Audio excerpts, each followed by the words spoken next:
The recycling bay of the Times, eternal. Dawn Times smelled like failure.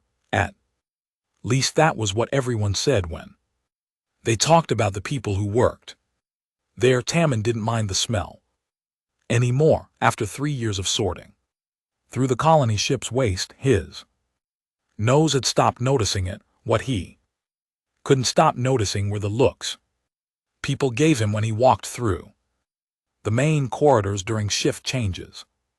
Today was worse than usual. It was assessment day. Tammin stood in line with 40 other young men and women, all born on the ship during the 20-year journey from dead Earth. The line moved slowly toward the strength testing machine. One by one, each person gripped the metal bars and pulled. The machine measured everything: grip strength, lifting power, endurance. The numbers appeared on a giant screen for everyone to see. Next, called the assessment officer, a tall woman named Commander Park. The boy in front of Tammin stepped up. His name was Dejun, and he was built like the fighters from the old Earth videos. Muscles covered his arms and chest. He gripped the bars and pulled. The machine beeped and flashed. 847 points. The crowd cheered. Dejun flexed and grinned at his friends. Next, Tammin's stomach twisted. He stepped forward on thin legs that looked like sticks compared to Dejun's. His uniform hung loose on his small frame. At 19 years old, he barely looked 16. The genetic enhancements that made up shipborne humans stronger and taller had somehow skipped him. The doctors said it was a random mutation. The other crew members said he was defective. He gripped the bars. They felt cold against his palms. He pulled with everything he had. His arms shook, his back strained. The machine beeped. 124 points. Silence filled the testing bay. Then someone laughed, then another. Soon the whole room echoed with laughter. 124.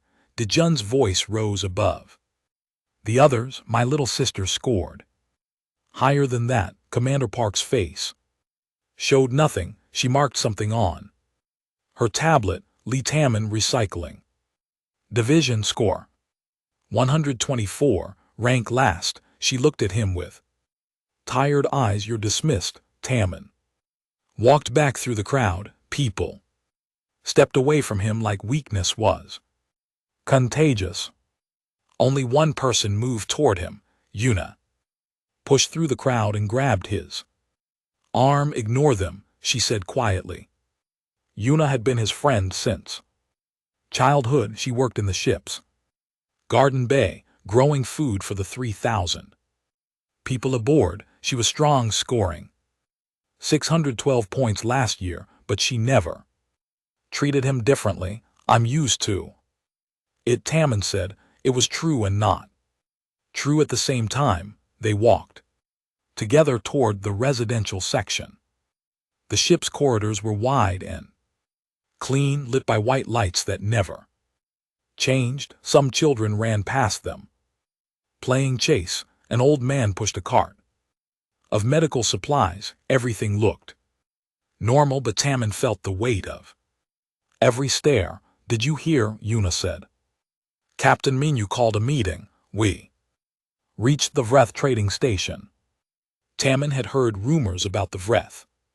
They were aliens, the first intelligent species humanity had encountered since leaving Earth. The trading station appeared 3 weeks ago on the ship's scanners. Captain Minu had been negotiating ever since. There's going to be a diplomatic mission, Yuna continued. They're selecting the team tomorrow. Only the strongest crew members can go. Of course, only the strongest. That was how everything worked on the Times. Eternal Dawn *, the strong got the best food, the best quarters, the best assignments. The weak got the recycling bay. Tammin said goodbye to Yuna and headed to his shift. The recycling bay was located in the ship's lowest level where the hum of engines was loudest. 3 other workers were there, 2 older men and 1 woman. They barely spoke to him. He didn't mind. His job was simple: sort the waste, metal in one container, organic matter in another, plastics in a third. Everything got broken down and reused. Nothing was wasted on a colony ship. Tammin had become good at spotting patterns in the waste. He could tell which sections of the ship were using more resources than normal. He could see when something was wrong. Today, something was wrong. As he sorted through waste from the life support section, he noticed burn marks on several metal components. They weren't normal wear and tear. The edges were too clean, too deliberate. He found 6 pieces with the same damage pattern. Then 8, then 12. His heart started beating faster. Burn marks like these meant someone was tampering with equipment, life support equipment, the systems that kept 3,000 people breathing. Tammin gathered the damaged pieces and put them in a container. He finished his shift early and went straight to the security office. Lieutenant Choi was on duty. Thick-necked man who had scored 789 on his assessment. "I need to report something," Tammin said. Lieutenant Choi looked up from his screen. His eyes traveled from Tammin's face to his thin arms to his recycling division badge. "What?" "I found evidence of sabotage in the life support waste. Someone is damaging equipment." Choi's expression didn't change. "You found what?" "You sabotage. Look at these burn marks there." "Let me guess," Choi interrupted. "You want to be a hero." Weak kid from recycling discovers a big conspiracy. He laughed. "Get out of here.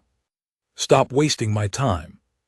"But the pattern's out." Tammin stood there for a moment, the container of damaged parts in his hands. Choi had already turned back to his screen. Tammin left the security office and walked slowly back to his quarters. Nobody would listen. He was just the weak one from recycling. Why would anyone believe him? That night, lying in his narrow bunk, Tammin stared at the ceiling. Somewhere on this ship, someone was breaking things that kept people alive, and nobody would listen to him because he couldn't lift heavy weights. He closed his eyes and tried to sleep. Tomorrow the diplomatic team would be chosen. Life would continue, and he would go back to the recycling bay where weak people belonged. The diplomatic shuttle was small and crowded. Tammin sat in the back corner, squeezed between supply crates and emergency equipment. He wasn't part of the diplomatic team. He was there to carry things. Captain Minyu stood at the front with Commander Park and 5 of the strongest crew members, including Dejun. They wore their best uniforms, crisp and clean. Tammin wore his recycling division jumpsuit because nobody thought to give him anything else. "Remember," Captain Minyu said, his voice deep and commanding. "The breath, respect, strength. Stand tall, show no weakness. We need this alliance." The Time's eternal dawn. Times was running low on fuel and resources. The Vurath trading station had both, but the Vurath only traded with species they considered worthy. That meant proving humanity was strong. Through the shuttle window, Tammin saw the station for the first time. It was massive, 3 times the size of the Time's eternal dawn. Asterisk, built from dark metal that seemed to absorb light. Strange symbols covered its surface. Alien architecture that followed rules human minds didn't understand. The shuttle docked with a Heavy clang, the airlock hissed open. Captain Minu led the team forward. Shoulders back, chin up, Tammin followed. Behind, carrying a case of trade goods. The breath station's interior was dim and hot. The air smelled like copper and something else, something Tammin couldn't name. The docking bay was enormous, with ceilings that disappeared into darkness above. And there, waiting for them, were the breath. Tammin had seen pictures, but pictures didn't capture the reality. The breath were huge, at least 8 feet tall, with 4 arms and bronze-gold scales that covered their bodies. Their faces were angular, with large eyes that glowed faintly in the dim light. The one in front, clearly the leader, wore armor decorated with bones and metal. "I am Kael'vor," the breath leader said in surprisingly clear human language, "Chief Huntsman of the Storm Clan, welcome to our station." Captain Minu stepped forward and extended his hand. Kael'vor looked at it for a moment, then gripped it with one of his 4 hands. The captain's face tightened, but he didn't flinch. "Good. Show strength." The 2 leaders began talking about trade agreements. Tammin set down the case and tried to stay invisible. That was easy for him. People rarely noticed him anyway, but someone noticed him. Kael'vor's eyes, glowing amber in the darkness, shifted to look directly at Tammin. The alien's gaze was intense, studying him. Tammin looked away quickly. The meeting continued for an hour. Both sides were polite but careful. The breath wanted to see human strength before agreeing to trade. Captain Minu invited them to tour the Times Eternal Dawn *. Kael'vor agreed to consider it. Finally it was time to return to the shuttle. The diplomatic team walked back toward the airlock, satisfied with the first contact. Tammin picked up the trade case and followed. Then he smelled it, that same burning smell from the recycling bay. Electrical fire. His eyes went to the shuttle's control panel, visible through the airlock window. Small wisps of smoke curled from the edges. "Wait," Tammin said. "Something's wrong." Nobody heard him, or they ignored him. "Stop," Tammin shouted. "The panel is damaged. Don't open it." Commander Park turned. "What are you talking about?" "The same burn pattern I reported. Someone sabotaged the shuttle." Dijun laughed. "Not this again. The weakling sees conspiracies everywhere." Captain Minu frowned, but he pressed the door control anyway. The shuttle door opened. For a moment nothing happened. Then the shuttle's life support system screamed an alarm and died. The oxygen that should have been circulating into the airlock never came. The diplomatic team stood in the airlock, breathing the last air in the small space. The shuttle's interior showed emergency lights flashing red. The entire system had failed. "Back to the station," Captain Minu ordered, but the outer airlock door had sealed automatically when the inner door opened. Emergency protocol. They were trapped between the broken shuttle and the sealed station door. One by one, the strongest members of humanity's diplomatic team began to collapse. Air was running out. Commander Park fell first, her enhanced body needing more oxygen than normal. Then the others. Dijun struggled, trying to force open the sealed door, but even his strength meant nothing against reinforced metal. Tammin felt dizzy. His lungs burned. But he had spent 3 years working in the recycling bay, where air quality was always poor, where weak ventilation meant you learned to do more with less oxygen. His smaller body needed less air to function. He stayed conscious longer than the others. Through the airlock window he saw Kylivor and other breath watching. They couldn't open the door from outside without venting the entire docking bay. To space, protocol locked everything down during emergencies. Tamman's vision darkened at the edges, his hands shook as he reached for the manual override panel. It was ancient technology backup systems from when the shuttle was first built. Most people didn't even know it existed, but Tamman had studied the ship systems during long nights in the recycling bay. He had nothing else to do. His fingers found the panel behind a maintenance cover. He pulled it open. Inside were manual release levers, mechanical rather than electronic. They required strength to pull, but not muscle strength. Leverage angles, physics. Tamman positioned his body to use his weight. He pulled nothing. He adjusted his angle, pulled again.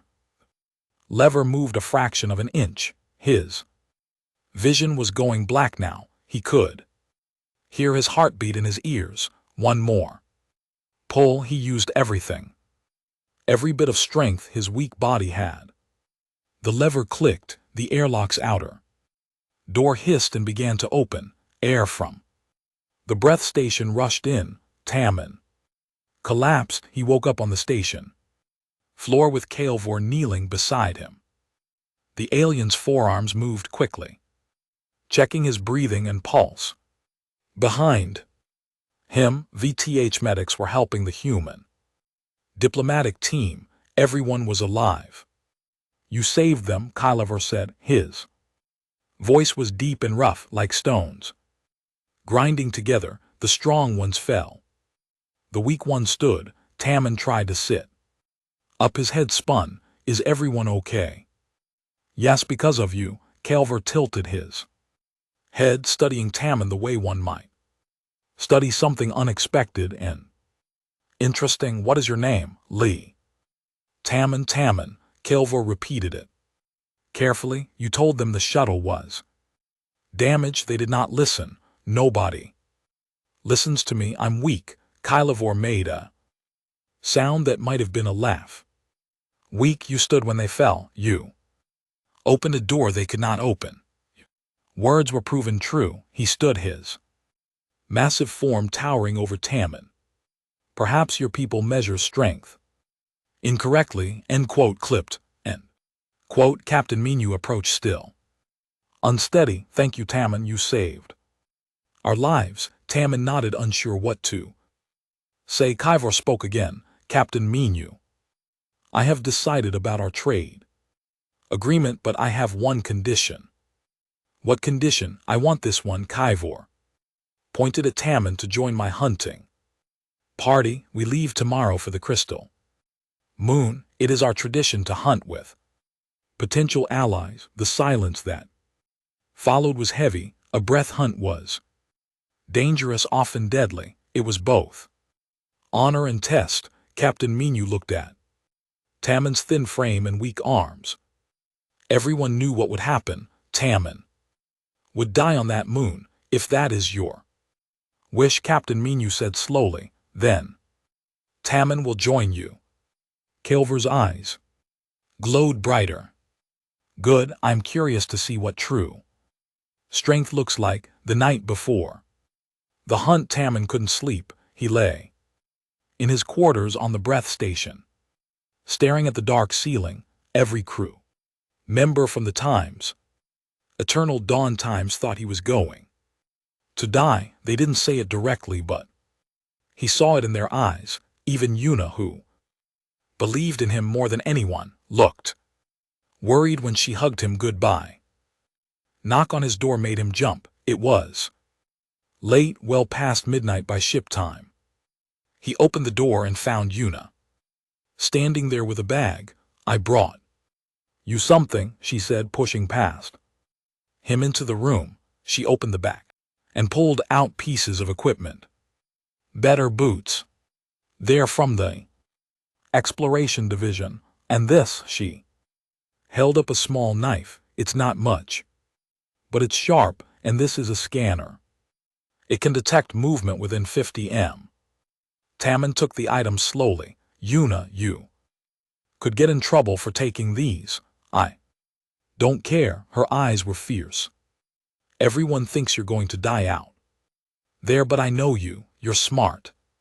Tammin, you see things others miss. Use that. She grabbed his shoulders. Come back alive, okay? After she left, Tammin organized the equipment. The boots fit better than his old ones. The knife had good weight. The scanner was probably against breath hunting rules, but he didn't care. He would use every advantage he could find. Morning came too quickly. Kavor met him in the docking bay with 6 other breath hunters. They were all massive, covered in scars and armor. They looked at Tammin the way someone might look at a small insect. This is the human, one of them asked in their rough language. Tammin's translator earpiece converted it to words he could understand. Yes, Kavor said, he hunts with us today. They boarded a wreath hunting vessel, smaller and faster than the diplomatic ships. The flight to the crystal moon took 3 hours. During that time, Kavor explained the rules.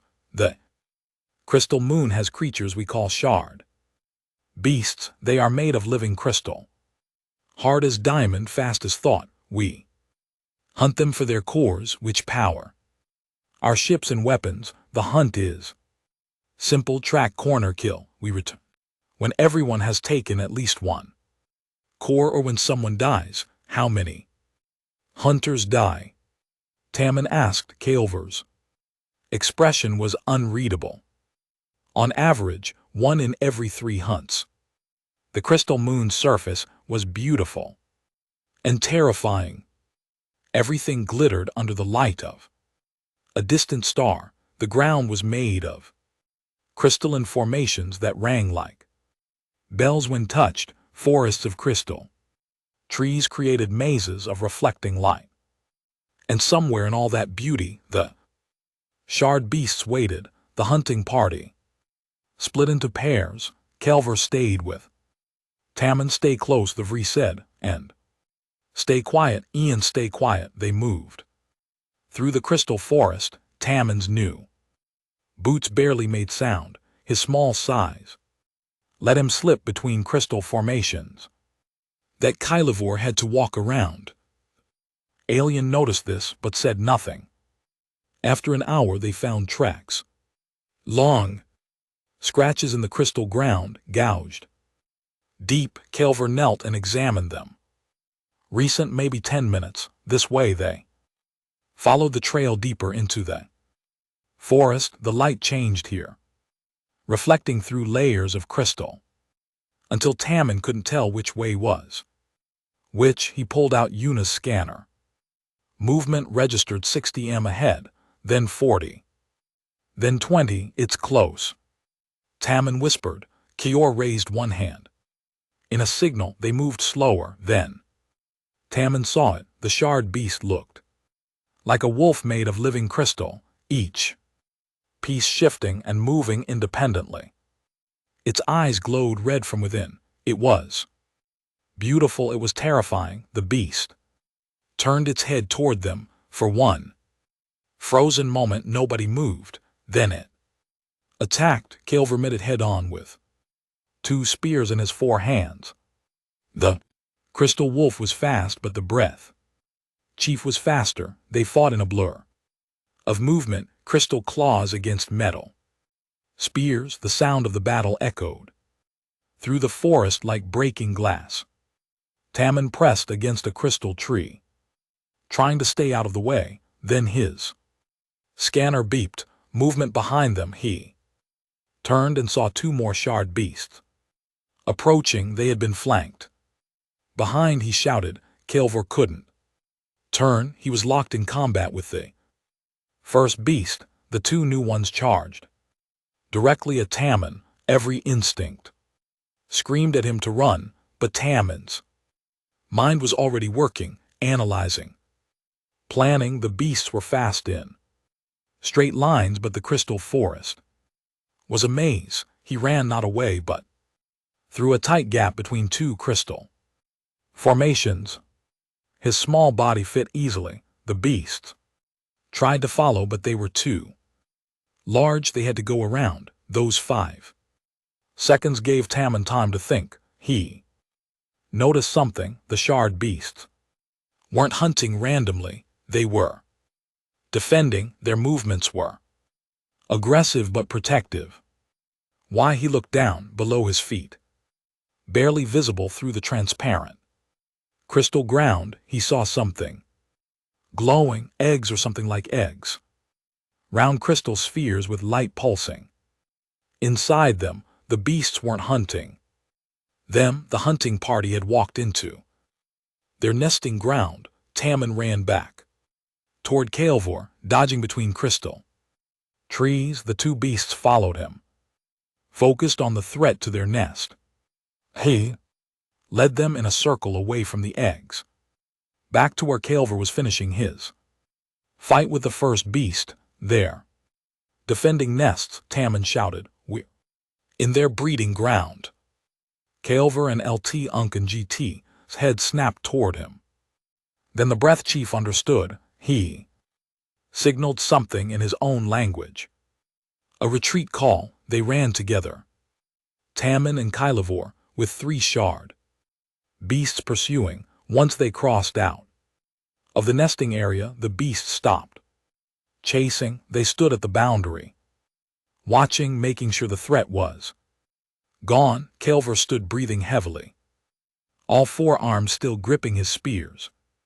He looked at Tammin. "You led them in a circle away from the nest, back to me.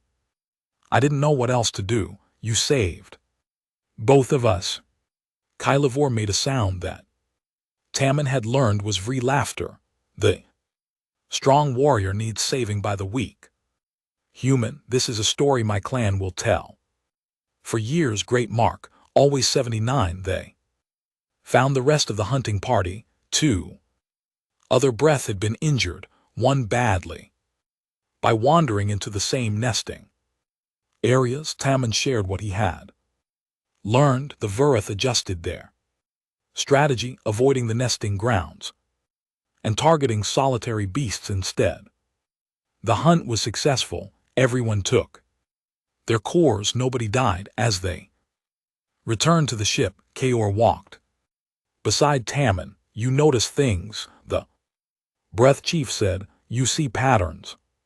You think before acting. These are the marks of a true hunter, but I'm weak." Tammin said, "I scored lowest on my ship's assessment." Kael'vor stopped walking.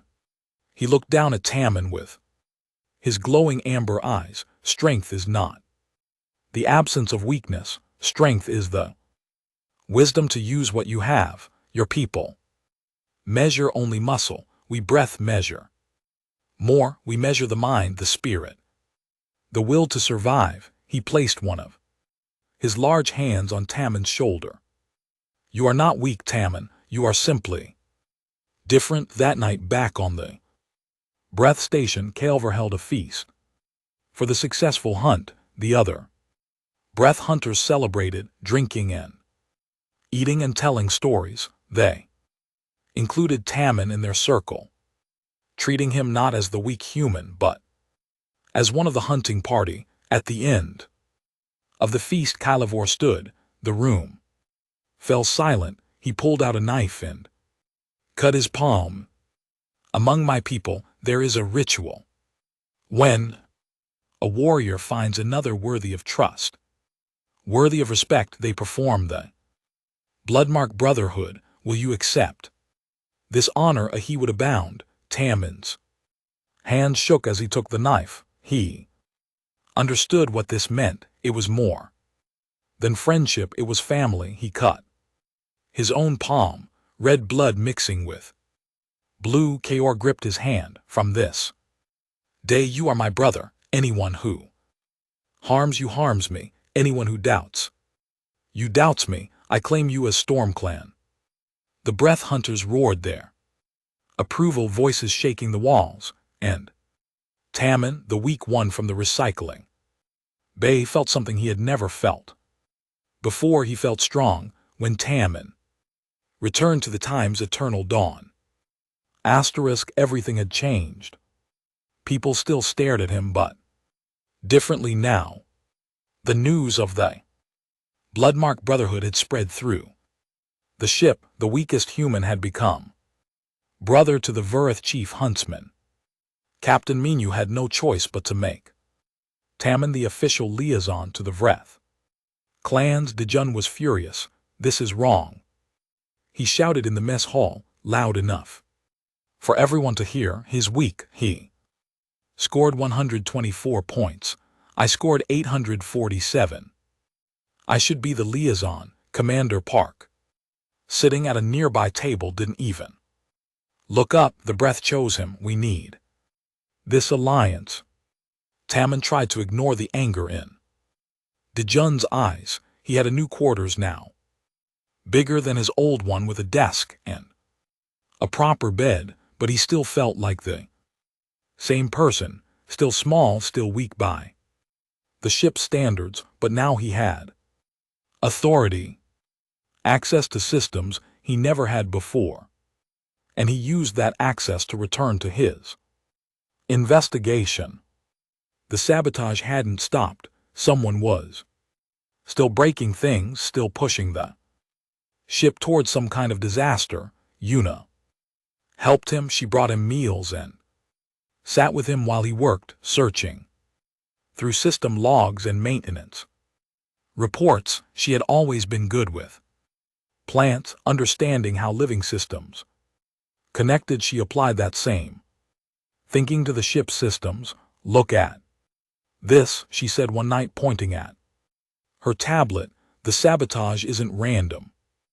It's targeted. Life support in sections 3, 7, and 12, navigation backup systems, emergency power relays. These are all systems we would need if something went wrong. Tammin leaned forward. Someone is making sure that when disaster happens, we can't respond properly. But why?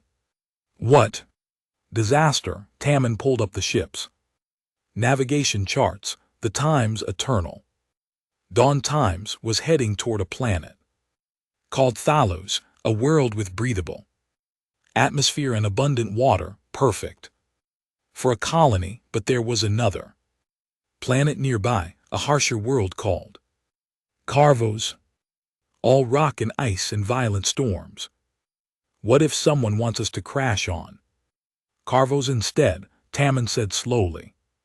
That's insane. Why would anyone want that? Because only the strong would survive there. They looked at each other. It made horrible sense. There was a faction on the ship, people who believed the weak were holding humanity back. They wanted a world that would kill anyone who wasn't strong enough. World that would cleanse humanity of weakness. We need to find who has access to these systems, Yuna said.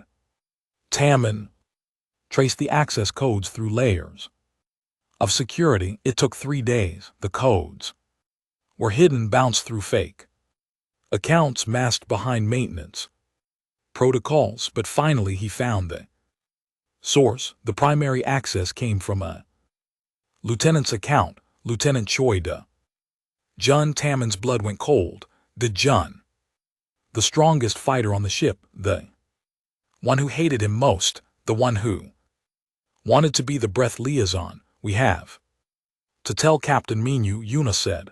They went together to the captain's quarters. It was late, but this couldn't wait. Captain Minu listened to their evidence, his face growing darker with each detail. Are you certain? He asked. The codes are his, Tammin said, and look at the pattern. The sabotage increased after he was passed over for liaison. He's escalating. This is serious enough for arrest. Captain Minu stood. I'll have security take him into custody. But when security Went to Dejun's quarters, he was gone. The search began immediately. The times. Eternal Dawn times wasn't that large. There were only so many places to hide. They found him 2 hours later in the engineering section working at a console. Step away from the console. Commander Park ordered, her weapon drawn. Dejun turned slowly. He looked calm, almost peaceful. It's already done. I activated the final protocol 10 minutes ago. What protocol, Captain? Minyu demanded. He and Tammin had arrived with the security team, the one that will save humanity. Dejun smiled. In 6 hours the reactor will cascade, will lose primary power and navigation. The ship will be pulled into Carvos's gravity well, will crash there instead of landing on Thalos. You'll kill thousands of people, Yuna said, her voice shaking. I'll kill the weak, the strong will survive, and humanity will be better for it.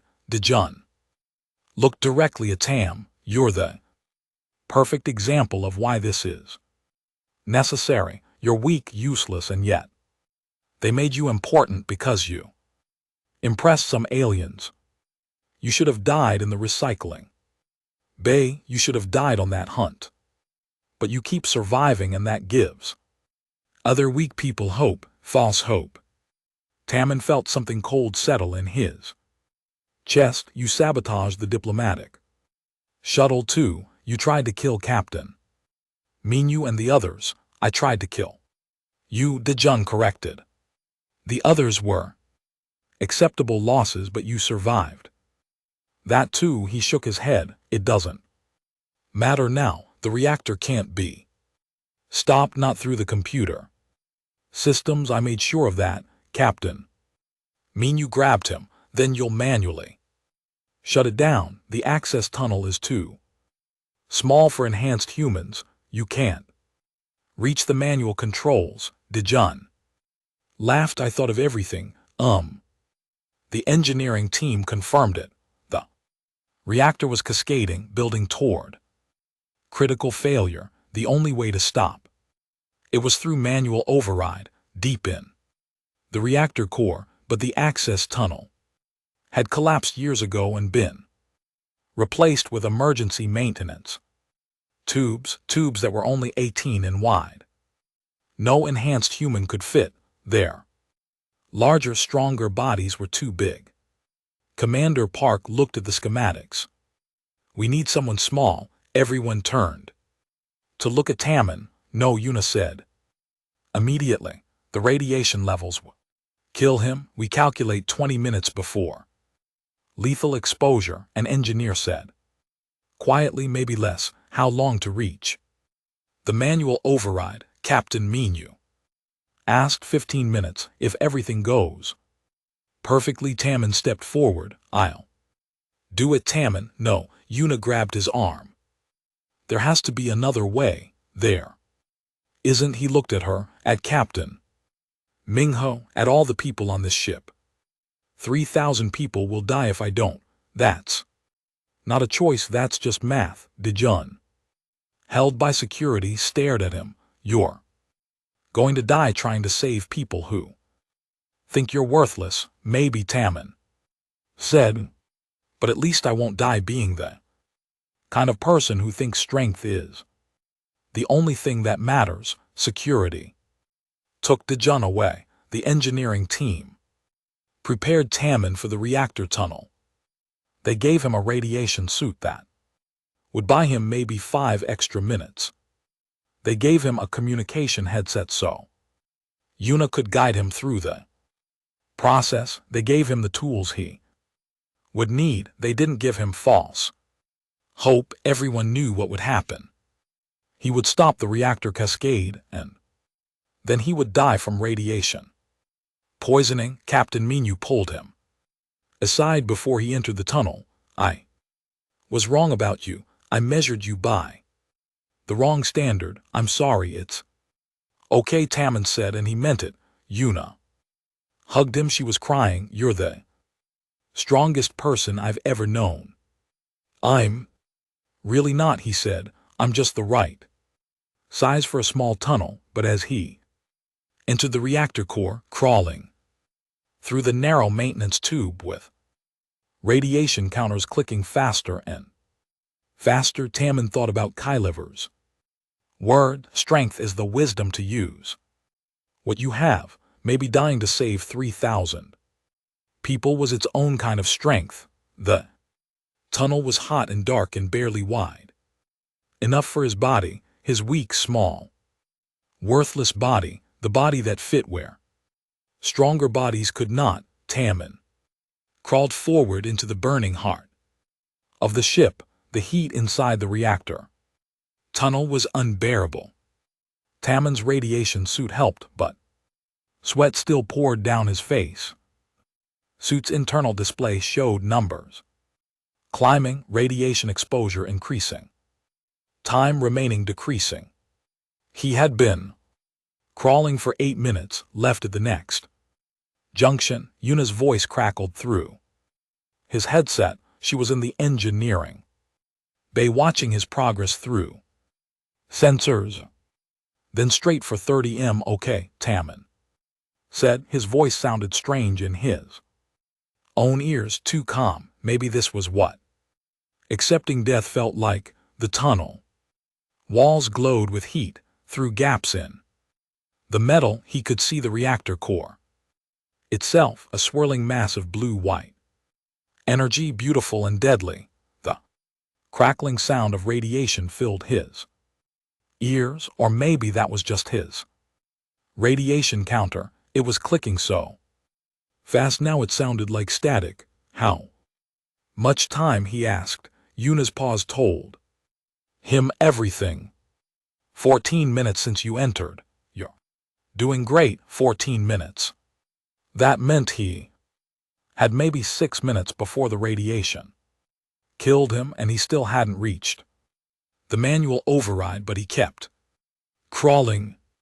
What else could he do? 3,000 people were counting on him. Yuna was counting on him. Even Captain Minyu, who had measured him by strength alone, was counting on him. Now I see it, Tammin said. Ahead the tunnel opened into a small chamber. In the center stood a control panel, ancient and mechanical.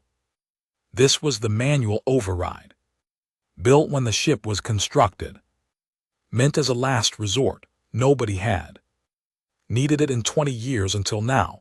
Tammin pulled himself into the chamber. His hands were shaking. He couldn't tell if it was fear or radiation sickness. Probably both. I'm at the controls, he said. Good, now listen carefully. Yuna's voice was steady, professional. She was keeping herself together for him. You need to reroute the coolant flow manually. There are 4 main valves. Turn them in sequence: red, blue, green, yellow, then pull the master reset lever. Tammin looked at the panel. It was old, covered in dust and wear. Some of the labels had faded, but he could see the valves. The problem was immediately obvious. The blue valve was broken. The handle had snapped off, leaving just a metal rod. The blue valve is broken, he said. Silence on the other end. Then can you turn the rod? Tammin tried. It didn't move. He tried harder. Nothing. The rod was rusted solid, fused in place by 20 years of heat and neglect. His vision was starting to blur. The radiation was cooking him from the inside. He had maybe 3 minutes left. The ship had less than 2 hours before reactor breach. Think he was good at thinking. That was his strength. Kalver had said, see patterns, find solutions. Tammin looked around the chamber. Old tools left by maintenance crews, pieces of cable, broken components, the same kind of junk he sorted every day in the recycling bay. And suddenly he understood why he had spent 3 years in that awful place. He had been training for this moment.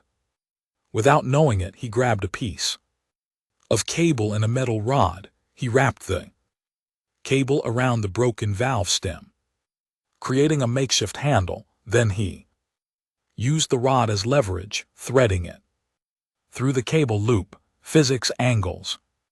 Leverage, the same principles he used to open the airlock on the breath station. "I'm trying something," he said. He pulled. The cable bit into the rust. He adjusted his angle using his body weight, pulled. Again, the valve moved just a fraction. "But it moved, it's working," Yuna's voice broke with relief. Tammin kept pulling. Each tiny movement took all his strength, his weak, worthless strength. But weak was enough when you knew how to use it. The valve turned once, twice, 3 times. Blue valve complete. He gasped. Green next, then yellow. His hands were going numb. That was bad. Radiation sickness was accelerating. He turned the green valve, then yellow. Each movement took longer than the last. His body was shutting down. Now the master reset lever, Yuna said. "It's the large one on the right. Pull it down." Tammin looked at the lever. It was big, designed for an engineer in a protective suit with full strength. He could barely feel his hands anymore. How was he supposed to pull it? He thought of Dijun, probably sitting in a cell right now, certain that Tammin would fail. He thought of all the people who had called him weak, worthless, defective. He thought of Kyle Vore, who had called him brother. Tammin grabbed the lever with both hands. He pulled nothing. He braced his feet against the wall and pulled again. The lever moved down 1 inch, then stopped. "I can't," he whispered. "I'm not strong enough." "Yes, you are," Yuna said. Her voice was fierce. "You're the strongest person I know, not because of your muscles. Because you keep fighting, because you never give up. Now pull that lever." Tammin screamed and pulled. Every muscle in his weak body strained. The lever moved 2 and 3, 4. Then it clicked into place. The reactor's roar changed pitch. The blue-white energy began to stabilize. The cascade was stopping. "You did it." Yuna was crying now. "Tammin, you did it. The reactor is stable." Tammin collapsed against the wall. He couldn't move anymore. His radiation counter was just one long, continuous tone. Lethal exposure. He was dead. He just hadn't stopped breathing yet. "Can't move," he said. His voice was faint. "Hold on. We're coming for you. Too far, too much radiation. Tammin, please hold on. Tell Kyle Vore," Tammin whispered. "Tell him I tried to be strong." Then he heard something, a roar that shook the tunnel. A voice he recognized. Brother Kyle Vore came through the tunnel like a storm. The Breath Chief had boarded the times, eternal dawn times, when he heard about the crisis. His forearms pulled him through spaces that should have been too small. He was wearing an alien radiation suit, one that barely fit the tunnels. He reached Tammin and gathered him up. "You can't," Tammin tried to say. "Radiation will kill you too.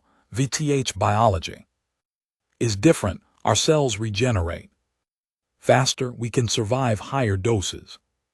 Kyle Vore was already moving, carrying Tammin back through the tunnel. "Besides, would you leave me to die?" "No, so I do not leave you." They emerged from the tunnel into the engineering bay. Medical teams were waiting, but they looked at Tammin and their faces told the truth. Too much exposure, nothing they could do. Captain Minu approached. "Thank you, Tammin. You saved us all." Tammin tried to respond but couldn't. His body was failing. Kelva roared something in his own language. Other breath had arrived, carrying equipment. "Our medical technology. It can save him, but it will Change him, what do you mean? Yuna asked. We can introduce breath cellular regeneration into his body. He will heal from the radiation, but his DNA will be altered. He will be part human, part breath. He will never be fully human.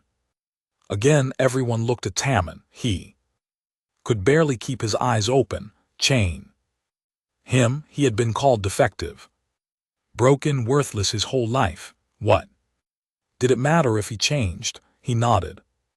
Once it was enough. The breath medics worked quickly. They injected something into Tammin's veins.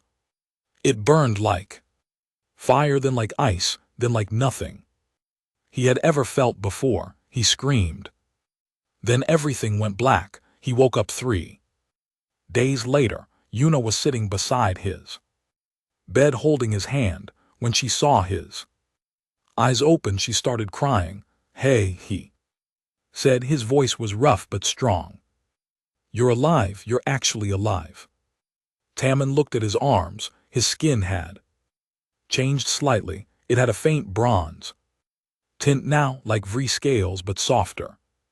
His hands were still small, still weak, looking, but when he flexed them, he felt different, stronger, not like Dejun's strength, different, better. How do you feel? Yuna asked. Strange, good, alive. Over the next week, Tammin learned about his new body. The breath regeneration meant he healed faster. His muscles were still small, but they were more efficient now. His mind was sharper. He could think longer without getting tired. He could see patterns even more clearly than before. Captain, mean you came to see him? I owe you everything. The whole ship owes you. I'm reforming our merit system. Strength will no longer be the only measure of worth. Thank you, Tammin said, but I don't want to be special because I saved everyone. I want to be valued because everyone has value, weak or strong. The captain nodded slowly. You're right. We in LT Unk and GT LL do better. Dejun was put on trial and exiled to the brig for the rest of the journey. His followers, a group of about 50 people, were given the same choice: accept the new way or be isolated. Most chose to accept. Tammin became the chief cultural ambassador to the Vreth clans. It was a real position now, not just a title. He worked with Kael'ver to build an alliance between humans and Vreth. Ships from both species traveled together toward Thalos. 1 month later, Kael'ver held a ceremony on the Vreth flagship. Representatives from both species attended. The Vreth chief stood before everyone and spoke. I chose Tammin as my brother, not despite his weakness, but because he showed me true strength, the strength to survive when survival seemed impossible, the strength to solve problems others could not, the strength to sacrifice himself for others, the strength to be small in a world that demands you be large. He placed one of his 4 hands on Tammin's shoulder. Humans, you measure yourselves incorrectly. You look for strength in the wrong places. True strength lives in the mind, in the heart, in the spirit. My brother has taught me this. Perhaps he can teach you as well. After the ceremony, Tammin stood on the observation deck with Yuna, looking at the stars ahead. Somewhere out there was Thalos, their new home. Do you ever regret it? Yuna asked. Being changed, not being fully human anymore. Tammin thought about it. He looked at his hands, still small, still the same hands that scored 124 points on the strength test, but different now, better. Now, no, he said finally, I was never fully human by their standards anyway. I was always too weak, too small, too different. Now I'm just different in a new way, and that's okay. You're starting classes next week, right? Teaching the breath philosophy. Yeah, 40. People signed up, can you believe it, 40. People want to learn how to be weak. Properly. Yuna laughed, you're not teaching them to be weak, you're teaching them to be strong in different ways. Maybe that's the same thing. They stood together, watching the stars flying toward a future where strength meant more than muscle, where worth meant more than numbers on a test, where being different wasn't the same as being defective.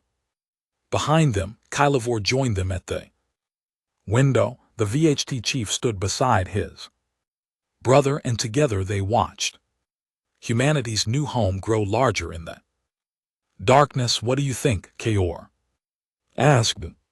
Will your people learn? Tammin looked at the ship full of humans, some of whom still feared him, some of whom now respected him, some of whom were starting to understand. He thought about the journey ahead, the challenges to come, the work still to be done. Some will, he said, some won't, but we'll try. That's all anyone can do. We try. Kaover made his laughing sound, spoken like a true warrior brother, and Tammin smiled because he finally understood. He had always been a warrior. He had always been strong. He had just been fighting the wrong battles, trying to win games where the rules were designed to make him lose. Now he was changing the rules, and that he realized was the strongest thing anyone could do.